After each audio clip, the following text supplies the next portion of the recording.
Vamos falar um pouquinho sobre o poder da fé.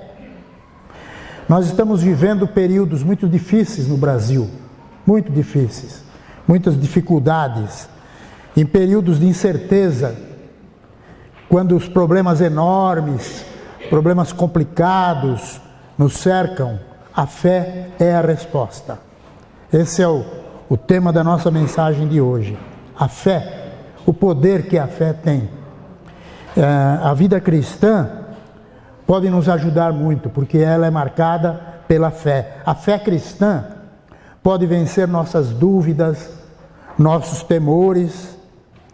E como foi dito nas próprias palavras bíblicas, escritas pelo apóstolo João, esta é a vitória que vence o mundo, a nossa fé.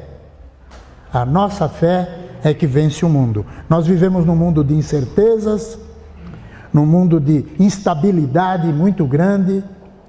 Aquelas pessoas que estiveram aqui ontem e tiveram a oportunidade de atender pessoas da comunidade, puderam perceber como as pessoas estão carentes, como as pessoas estão envolvidas em dificuldades e problemas às vezes muito graves.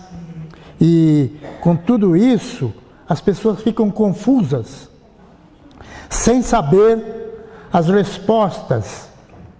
Muitas vezes ficamos assim também, confusos, sem saber as respostas para os problemas que enfrentamos. Por exemplo, eu penso na insegurança que existe na indústria e comércio. Nós estamos vivendo numa época no Brasil em que a indústria está um período longo de decadência, o comércio, muitos comerciantes estão fechando suas atividades. Mesmo na igreja, nós temos irmãos que trabalham em várias atividades e que estão diminuindo suas atividades, estão fechando. A indústria está sofrendo problemas, há uma deficiência muito grande.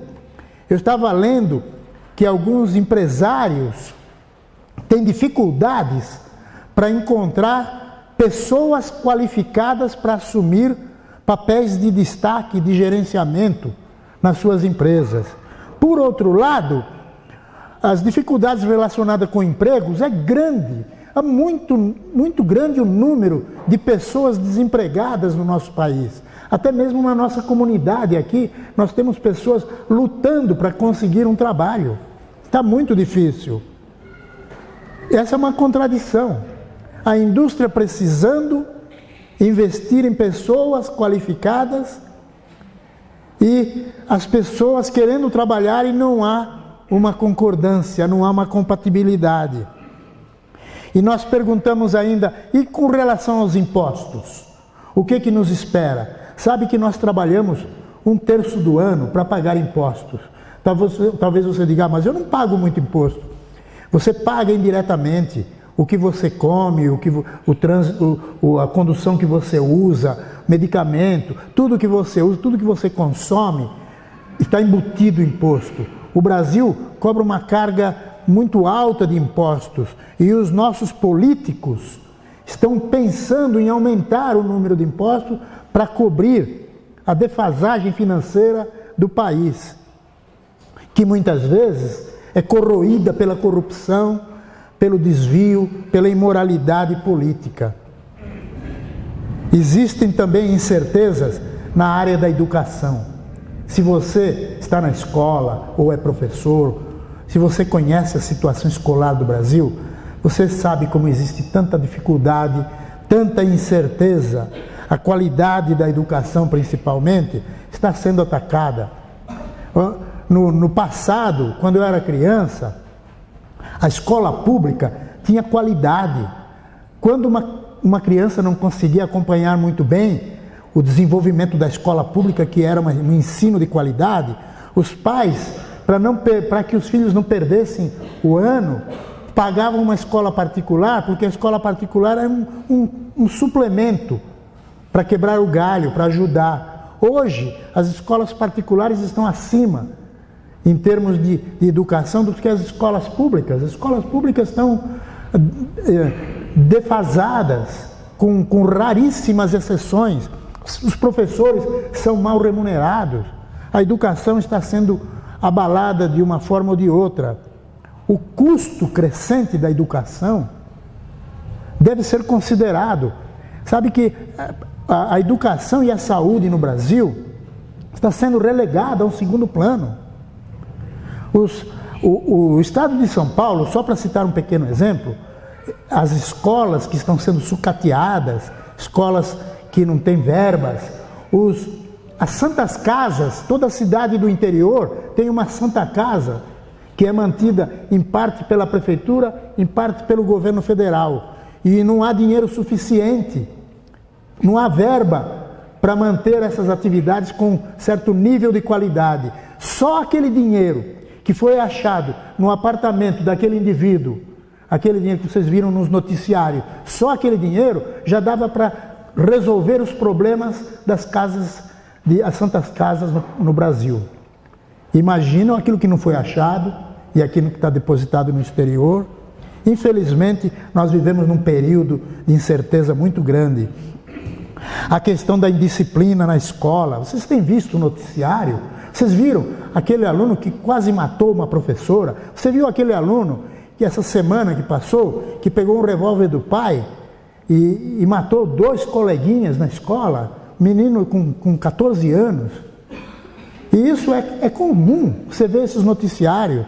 Fala-se também na integração, ou melhor, na inclusão de pessoas com necessidades especiais. Essa é uma outra deficiência da escola. E existem outros e outros problemas que causam uma incerteza muito grande. Olha isso que eu peguei do SISMAC. Fala da falta de segurança nas escolas e que a violência nas escolas reproduz a violência na sociedade. E você está vendo ali 83,6% das escolas no Brasil ficam de portas fechadas durante as suas atividades, para que não entre a bandidagem, para que não sejam violentadas durante o processo educacional. Isso causa uma incerteza, isso causa um desconforto na nossa sociedade que afeta todos nós. E as incertezas estão em toda parte. Explosão demográfica, instabilidade da família. A família está sendo combatida através de novelas, através de programas políticos e sociais. Você vê que a família está sendo prejudicada, atacada a família no estilo tradicional está sendo abalada. Não apenas isso, mas a situação política do nosso país. Uma grande parte dos políticos do Brasil compõe uma quadrilha, uma cambada de quadrilheiros. Uma moralidade em declínio. Infelizmente não dá para discorrer sobre todas essas coisas que causam grandes incertezas. E as religiões? As religiões em geral têm deixado muito a desejar. Embora nós vejamos aí na televisão grandes grupos crescendo, arrecadando muita verba, muito dinheiro, mas tem deixado a desejar, não tem se aproximado da verdade, daquilo que deveria ser o papel da verdadeira religião, infelizmente. E nós perguntamos, onde estão as respostas? Ou será que não existe resposta? Só existem problemas e não tem resposta. Nós vivemos numa incerteza muito grande, mas a absoluta certeza de Jesus Cristo nos conforta, nos dá esperança. Absoluta certeza de Jesus Cristo. Jesus nasceu num lugar pobre, humilde. Ele não teve educação formal. Jesus não cursou nenhuma universidade. Ele não possuía riqueza. Jesus não tinha poder político. Jesus nasceu numa manjedoura. Entretanto, ele tinha certeza tão absoluta de sua missão, sua vida, de seu propósito, que causava espanto até para as pessoas que o ouviam. Ouça o que ele diz: eu sou a ressurreição e a vida. Quem crê em mim, ainda que morra, viverá. E todo que vive e crê em mim, não morrerá eternamente. Crês isto? Ele falou isso lá em João 11, 25 e 26. Ele já tinha dito antes, em João 8, 24, se não creres que eu sou, morrereis nos vossos pecados. Jesus tinha certeza da sua existência, da sua palavra, da sua missão, dos seus objetivos. Mais tarde ele afirmou, no mundo passais por aflições, mas tende bom ânimo, eu venci o mundo. Não se desespere, confie nele, porque esse que nós seguimos, esse que nós aceitamos, ele venceu o mundo. E ele propõe que nós sejamos vencedores também. Confiemos nele. A mais impressionante de todas foi a declaração de Jesus, quando ele disse, eu sou o caminho, a verdade e a vida. E ninguém vem ao Pai senão por mim. Que verdade importante que é essa. Eu sou o caminho, eu sou a verdade, eu sou a vida. E ninguém vai até o Pai se não for por meio dessa verdade, desse caminho. Depois que Jesus pregou o Sermão do Monte, que é o maior sermão já feito na história da humanidade, o Sermão do Monte, lá em Mateus 5, 6 e 7, fabuloso aquela mensagem de Jesus. Depois que ele acabou de falar aquele sermão, olha o resultado. Quando acabou de proferir estas palavras, estavam as multidões maravilhadas da sua doutrina, porque ele as ensinava como quem tem autoridade, e não como os escribas. Jesus tinha autoridade. Por quê? Porque ele tinha absoluta certeza do que ele fazia, de quem ele era e da sua missão. No mundo difícil da época de Jesus, que não era diferente do mundo de hoje, no mundo da época de Jesus, situação política, econômica, familiar, era semelhante à de hoje, era terrível. Naquele tempo, o mais importante é que aquilo que ele disse naquela época continua atual ainda hoje. As palavras de Jesus, ditas há 2000 anos atrás, têm o mesmo valor, o mesmo poder, a mesma importância hoje, para os nossos dias, para a vida de encontro às nossas ansiedades, às nossas incertezas. E através da fé em Jesus, nós podemos sentir a segurança desejada.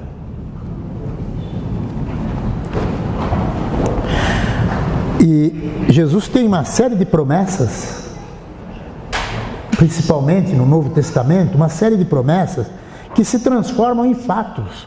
Isso nos dá garantia, nos dá segurança, nos dá tranquilidade. A base da minha fé não é intelectual. Eu não preciso ser uma pessoa intelectual para explicar e entender a minha fé. Não, eu acredito nas coisas do Evangelho, porque tudo isso tem se confirmado durante a minha vida. As pessoas que eu conheço, pessoas que eu conheci nesses mais de 50 anos que eu estou no caminho, eu tenho visto pessoas que mostram a eficácia dos ensinamentos do Senhor. Então, não preciso de muita argumentação intelectual para defender a fé. Basta olhar na vida das pessoas que creem. Basta isso. As promessas se transformam em fatos. Aquilo que é prometido por Jesus é realizado na minha e na sua vida. O apóstolo Paulo, ele viveu uma época semelhante à nossa, enfrentou graves problemas de perseguição principalmente, mas ele teve uma vida confiante. Mesmo assim ele continuou. Olha as palavras dele em Romanos 8. Sabemos que todas as coisas cooperam para o bem daqueles que amam a Deus. Todas as coisas cooperam. E ele continua, daqueles que são chamados segundo o seu propósito. Se Deus é por nós, quem será contra nós? Aquele que não poupou o seu próprio Filho, antes por todos nós o entregou, porventura não nos dará graciosamente com Ele todas as coisas? E ele continua: quem nos separará do amor de Cristo? Será tribulação? Ou angústia? Ou perseguição? Ou fome? Ou nudez? Ou perigo? Ou espada? Em todas essas coisas somos mais que vencedores, por meio daquele que nos amou. Em Cristo, diante de tudo que passamos, todo esse sofrimento, todas essas incertezas, em Cristo, nós não somos vencedores. Ele diz, nós somos mais que vencedores. Vencedor é aquele que chega na frente. Nós chegamos antes dele. Porque em Cristo nós temos essa promessa. São promessas que se cumprem. O apóstolo João afirmou essa sua confiança em Deus desta forma. Ele diz: esta é a vitória que vence o mundo, a nossa fé. Quem é o que vence o mundo? Senão aquele que crê ser Jesus, o Filho de Deus. É isso que vence. É isso que nos dá vitória sobre as tribulações, sobre as nossas angústias, sobre nossas necessidades, sobre o nosso desemprego. Deus nos dá a promessa de que vamos superar, se tivermos fé. A fé é o nosso mais precioso bem. Nós nos preocupamos com saúde, com dinheiro, com decisões difíceis, com obrigações, com inquietações, coisas perturbadoras e alarmantes para nós, mas que não são preocupadoras e alarmantes para aquele que deseja que confiemos nele. A tua situação pode ser muito difícil para você, mas não é para aquele que manda você confiar nele. Não é para Deus. Confia, porque a fé vence o mundo. Veja as palavras de Paulo aos Filipenses. Ele dizia para os irmãos lá de Filipe: alegrai-vos sempre no Senhor. Outra vez digo, alegrai-vos. Não andeis ansiosos de coisa alguma. Em tudo, porém, sejam conhecidas diante de Deus as vossas petições, pela oração, pela súplica, com ações de graças. E a paz de Deus, que excede todo entendimento, guardará o vosso coração e a vossa mente em Cristo Jesus. A nossa fé nos leva a tornar conhecidas diante de Deus as nossas necessidades. Pela oração, ele diz, pela súplica, com ações de graças. Isso aqui compõe os elementos que compõem nossas orações. Vamos orar e vamos encontrar essa paz. Essa é uma paz que o mundo não entende, porque ele fala que é a paz que excede todo entendimento. As pessoas nem entendem. Mas é uma paz interior, é uma paz plena, é uma paz que satisfaz. A coisa mais importante para uma pessoa é aquilo que ela acredita, aquilo que ela tem fé. No que você acredita, no que você tem fé? É aquilo que é importante para você. A fé que uma pessoa tem é importante porque determina os seus objetivos, determina o seu modo de viver, determina os seus comportamentos, determina as suas decisões.